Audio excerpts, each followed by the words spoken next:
Okay. When the Gaylord Company bought Hee Haw, they were real country fans from Oklahoma City in the newspaper publishing business and so forth. They really wanted to get into the television and the movie industry, and that was their first entrance into television when they bought our show.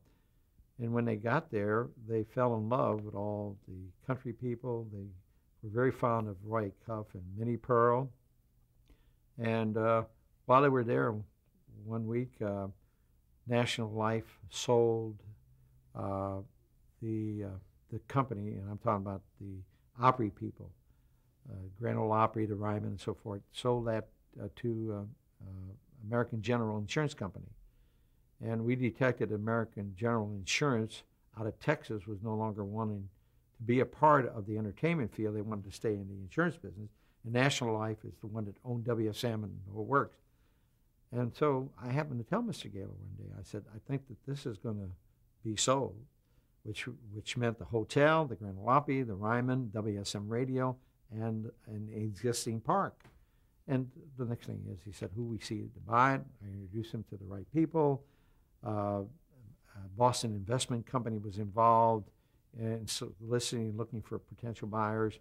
And the Gaylord family had the money, and they bought it. They bought the Nashville network, got the hotel, and they went on from there. And then later on, they found that they wanted to go into the New York Stock Exchange, which they did, and the family then realized that it just got so big beyond them, and they sold the National Network, and they sold a couple of other divisions, and they sold it to CBS, and then CBS, as you know, was taken over by Viacom. Mm-hmm. So the results are that the Gaylord family and company, in spite of the fact they were on the New York Stock Exchange, kept the Ryman, WSM Radio, gave up television, production, whatever little they had, retained Hee Haw, which was the only show that they kept. They had several other little things that they did. And they went on from there and started to concentrate on the hotel business. And with that, what they did is they brought in some experts that knew about the hotel business. And the latest is that they just opened up a Gaylord Hotel in Orlando, one in Texas, and they still have ownership of the Ryman. But they're selling out several of the small little entities that they had as a part of the big corporate umbrella. The sad part is that about 3 or 4 years ago, they wanted to get out of the amusement business, and they sold the park. They knocked down and took the park away, and they entered into a business with Opry Mills, who's a huge, I guess, developer with malls. And today, that's what it is. It's a big mall. The Gaylord Company no longer owns the mall. They had 50% ownership, and they sold that to Opry Mills, as they call it, the developer. And so that whole complex out there does not belong to it doesn't belong to Gaylord. It belongs to the Opry Mills people. So the only thing they've retained is the Opryland Hotel, the Ryman, the Grand Ole Opry, and WSM Radio. So it's scaled it down and certainly making money elsewhere. And Hee Haw. And Hee Haw. Over the years, what areas was the viewership highest for Hee Haw? Where was it most popular? What parts of the country? Surprisingly enough, most people would think Nashville, Louisville, Indiana, state of Ohio, Wisconsin, Michigan, and of course Tennessee. And of course, it's interesting, but we had a following in Florida. And I venture to say that the following in Florida really are country people that moved out of the cold weather and wanted to go south. And also, to some extent, some parts of New York, Pennsylvania, and Orange County here in California, state of Washington, interesting enough, Oregon. And of course, the plains, the Central Plains. We can't leave out Kansas and the Dakotas and so forth. We had recognition with this show throughout the country. The only area that we didn't do well was the Northeast. And I think that a lot of the country artists tried to invade that area and didn't quite make it. Reba McEntire, if you remember, she recorded a song about the Northeast. I've forgotten the title of that song. She thought that would bring them out of the closet to get the feel or the acceptance of country music. Whether she had great success with it, I don't know. But overall, we did well throughout the country. What happened in 1991 when the format was revamped? Why did that happen, and what was the result? Well, several contracts were up for renewal. The pressure was coming in from advertisers that we had to make a youth movement.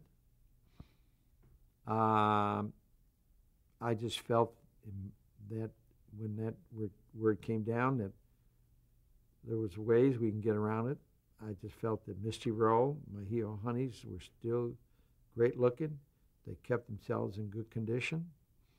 And to remove the straw hats and the overhauls was wrong because that was the show's identity.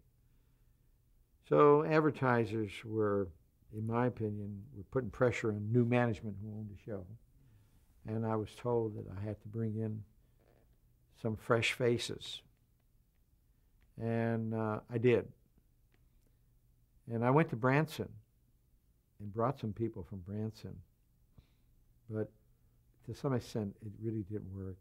The people had an association, whoever was on the show. And that's what they wanted to see. So we were beginning to lose the audience. We were losing the old timers, and we were not gaining with the youth, 18 to 49. And in addition to that, the music changed some. The traditional music was now beginning to fade a bit. The record labels were recording young artists and looking for the crossover. So to some extent, it just wasn't going to work on Hee-Haw. I had recommended to the new management group that we would continue to keep Hee-Haw as is, and in order to help the need with advertisers, why don't we just do another country show and make it more contemporary? We'll get out of the straw hats and the overhauls and so forth.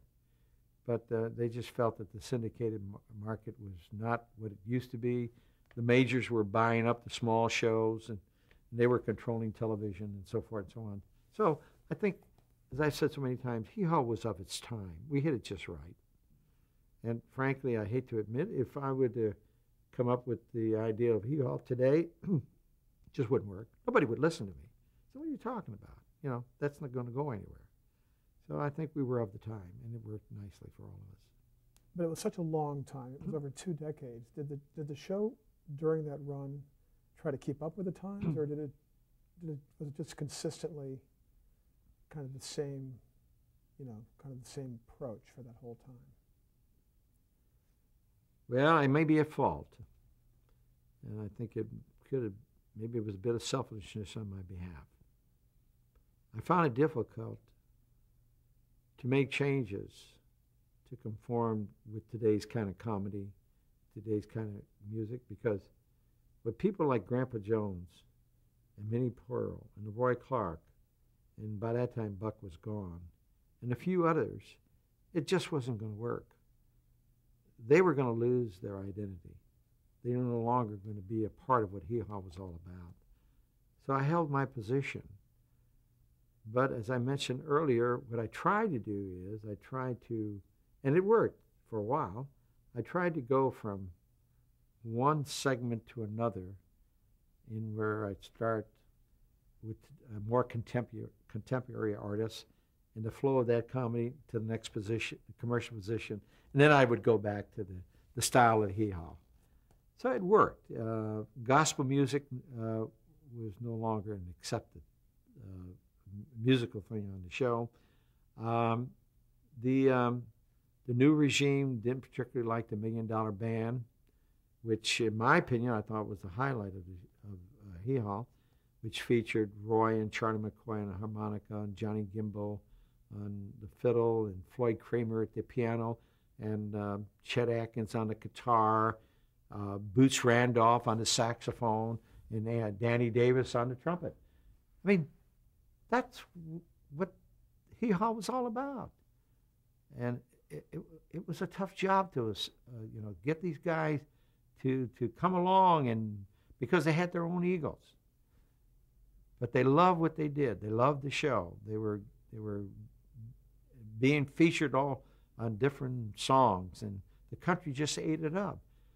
But the word came down that musical instrument shows, unless there was vocals behind it, just didn't work. And I think that when I was told to cancel that, I think that was the downfall of the show. And we were losing our charisma. And then, of course, I was asked to get rid of the cornfield, as you well know. I was asked to get rid of picking and grinning.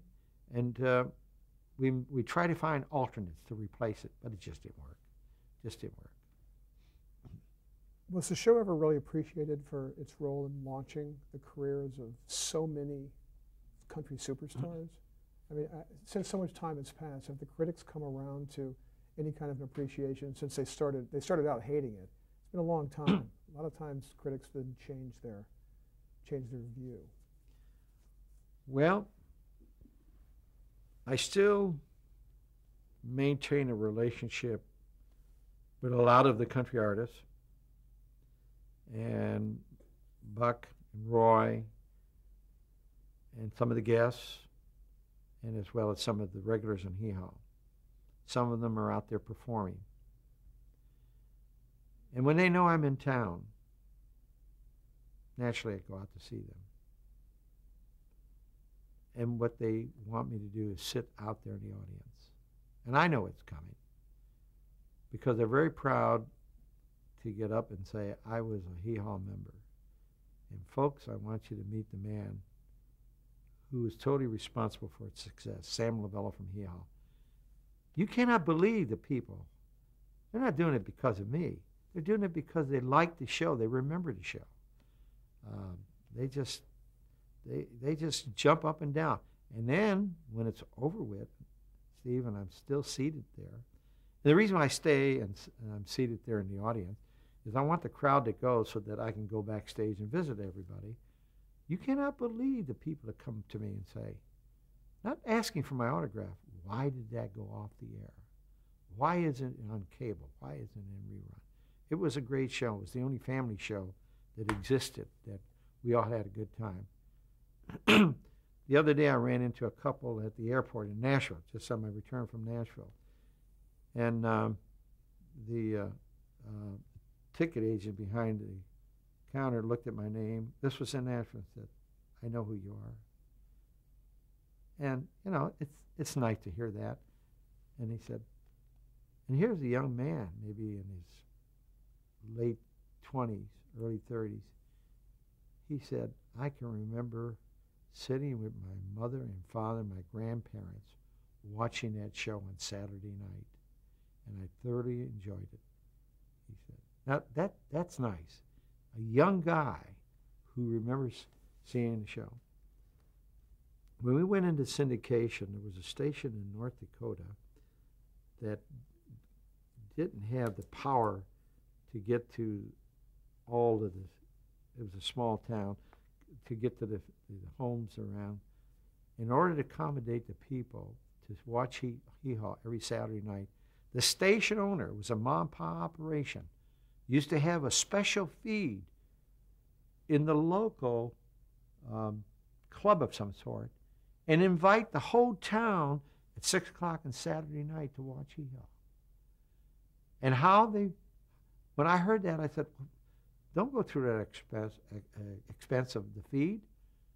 Let me send you a copy. And I used to send him a 3/4 inch, because in those days all we had was 3/4 inch. And boy, did he just cherish over that. I saw to it every week. He got a 3/4 inch, and he played it off of just a machine, and they all watched it. That's the kind of people that wanted to watch Hee Haw, families. Is Hee Haw airing anywhere today? No. Is it a legal reason or just? What again? I'm sorry. Is there legal reasons behind it, or is it just it hasn't been sold, or would it find an audience? Well, today with all the different cable networks around? When you speak the truth, it doesn't hurt. Buck and Roy and I wanted to buy back Key Hall, the 585 shows. I really didn't get into any serious negotiation with the Gaylord people, but I felt that there was something there that still, the residual value was still there. And so I tried to deal with the situation, but I think I was just a little bit too nice when I voiced certain things that I felt that I would do, one of which was go back to a cable company, get it back on the air, and then go to DVDs. There's a big difference when the producer, who's totally responsible for the success story of that show, goes and meets on a one-to-one about the show, because it's different when you're talking to the man who's responsible for it. It reminds me when I opened up the merchandising division. The home address was here in Beverly Hills, and the fulfillment was from our office. Business was not that good. People were not buying overhauls, T-shirts, and so forth. And I came to the conclusion that the ideal of writing to Beverly Hills for a country product just didn't make sense to a lot of people who loved this show. So after analyzing the entire situation, I moved the entire operation to Nashville. The sales increased by 100% because there was a big difference to write to Nashville, Tennessee to buy a Hee Haw pair of overhauls as opposed to buying it from Beverly Hills, because the realism wasn't there. People didn't want to believe that Hee Haw overhauls would come out of Beverly Hills as opposed to come out of Nashville. That is exactly, I think, the problem today. You just have to have somebody who knows and understands the show, who lived with it, to go out and present it, and people will certainly accept it. I know that there's room for it on television. I know that. I was told last week in a couple of meetings with Time Life. And there are cable companies that would like to have it. And I think the other problem, too, is this, that you got to understand the guild situation. You got to understand the WGA. You got to understand the musician union and so forth. And if you're looking for a waiver, it's a lot easier for Sam Lovullo goes to the musician union and said, do you remember when we did this show? Would you be kind enough to give me a waiver so we can do this? Sam, if it's going to do the community some good and some of the musicians are going to make money, go ahead and do it. That's the way it should be done. When the show was canceled or ended in 1992, what was it like on the set, those last few shows when you were putting them together? What was the mood? What was the atmosphere? You should ask me that. I knew that that was the last year. And if there ever was a time that my cast members were bitter, that was it. I could not face up to reality that we weren't coming back. I thought there was still an outside chance that we would come back, so I didn't say anything to anybody. I did mention it to Roy. And I'll never forget how I got a chewing out from Misty Rowe. Like, Sam, you knew it, why didn't you tell us? And I said, yeah, I knew it, but I thought there was an outside chance that maybe we'd still keep going. Because they really wanted to say goodbye to each other. And we never got that opportunity to do that. And I've lived with that.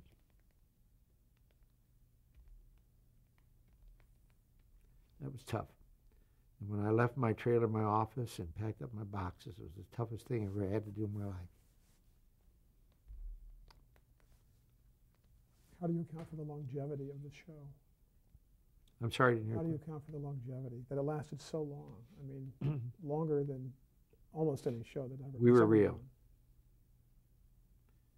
And we were family. And we portrayed a lot of togetherness, in spite of people trying to niche in on us thinking that we had problems. We didn't have problems. You know, there used to be a sign in my office. And it was up there on the top of my door. It says, Our Father, who art in heaven, Lovullo be thy name.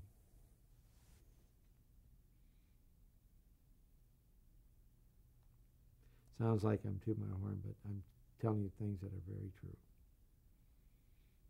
So it sounds like it was quite a family. Absolutely.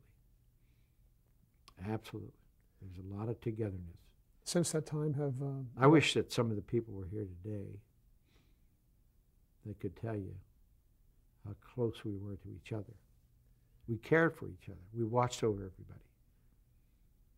And nobody dickered about money, which is interesting. I used to have a scale, and the scale was in tiers. Tiers. One, you joined the show, this is what you got paid. Everybody was treated equal. You were on a certain period of time, we go to the next level. Everybody was equal. So nobody could come to me and say, you know, you're paying so-so a lot more money. Nobody could do that because we were all fair to one another. And it worked. It worked. Admittedly, the two principals made the most money. That's Roy Clark and Buck Owens, and they deserved to. Anyways. So there are a few episodes on DVD, but there's been no wide release of them. Well, I just found out last week because I met with Time Life, and they're very anxious and interested to do possibly business with me to piggyback my book with the DVDs. And I just found out that their contract with the Gaylord Company is just for the first 17 shows. So are there plans at this point to go ahead and at least put those out on DVD? I mean, DVD up market, to 17 shows, yeah. Up to. Yeah. Beyond that, I don't know. I don't even know what the deal is, and certainly at this point it doesn't matter. The only thing is that I'm sympathetic to the people who are part of it, and hopefully that they will be compensated for whatever role they participate on the DVD. I'm sure it will. I know that they're having some difficulties right now with music clearances, but it'll get worked out. Let's talk just a little bit about some of your other productions that you worked on or you oversaw. You mentioned in one of our breaks about John Wayne, especially did with him. What was that experience like? It was an unusual experience because we were dealing with a man who had never done television before, strictly movies. And only because of the name value I had with Hee Haw and other things I did, I was able to communicate with his son, Michael Wayne, who just passed away about a year ago, died of cancer. And when I called Mike said, Sam, you know, my dad works for $500,000. Well, that's, in those days, that was unheard of. And that was his movie rate, incidentally, and he was living in Newport Beach. So I said, I think that this concept that we have, and it was a script that was written by a writer that used to produce the Laugh-In show. His name escapes me at the moment. It was a patriotic thing. In fact, he was a scriptwriter for President Nixon. He used to write Nixon's speeches. And he came to our operation, our company, and wanted to do it as a joint venture, and this came about. So my peers said, you know, the Wayne family, and my wife, through her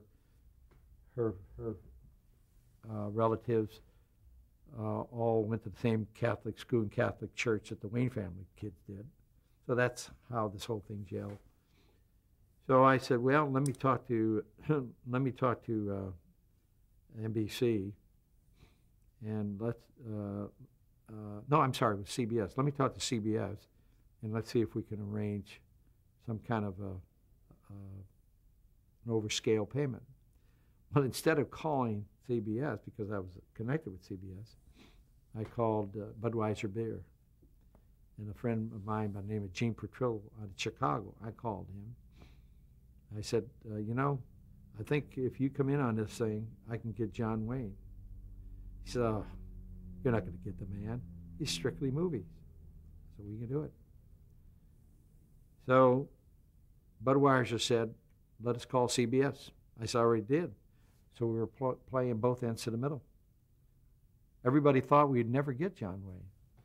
But Michael was sharp enough to see to it that with the guarantee of the $500,000, his dad came on board. And it was a difficult production because we used to, in those days, use cue cards. We didn't, he was a custom teleprompter that we'd use in the movies. So we had to run a dual system. It was a traveling show. It was done Knottberry Farm. It was done up in Northern California, several places. Sam Goldwyn Studio. It was done all over. And it was tied in with the bicentennial for 1976. In fact, I was asked about this the other day, since I was one of the production people, if there was a way we can get that on DVD. And I said, I really don't know, because they associated me with that show. So now that I'm home, I'm going to check into it. But John he knew what he wanted. He was a very strong union-minded person. He supported all the guilds. He wanted to be sure that I was doing it the right way. He didn't want to go through the script that much. And for those of you who don't know, sometimes it pays off if the principal knows the entire script. All he wanted to do, tomorrow I'm going to be where? Just read that section to me and I'll memorize that and do that part. That was it.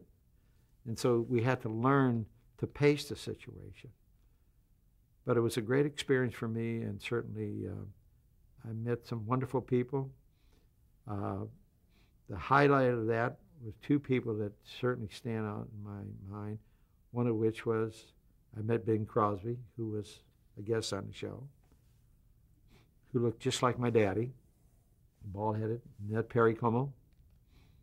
I met Glenn Campbell. And, of course, Glenn wasn't too happy with me because we had booted him out of the Good Time Hour. Lucille Ball. They were all on it. Everybody was on it. And so it was a wonderful experience. And John was always one that didn't want to, when he was on, he was on. When he wasn't working, he wanted to hide someplace. Didn't want people to take pictures with him, but he honored me at the tail end to take a nice picture with him. And he said, thanks for being my crying towel. Okay. Why don't we change tapes? The name of that before we stop was Swing Out Sweet Land? Swing Out Sweet Land. Okay. Now, incidentally, and I'm glad you asked, we have room for this. Let me tell you. Well, why don't we go to the next tape and we can pick it up.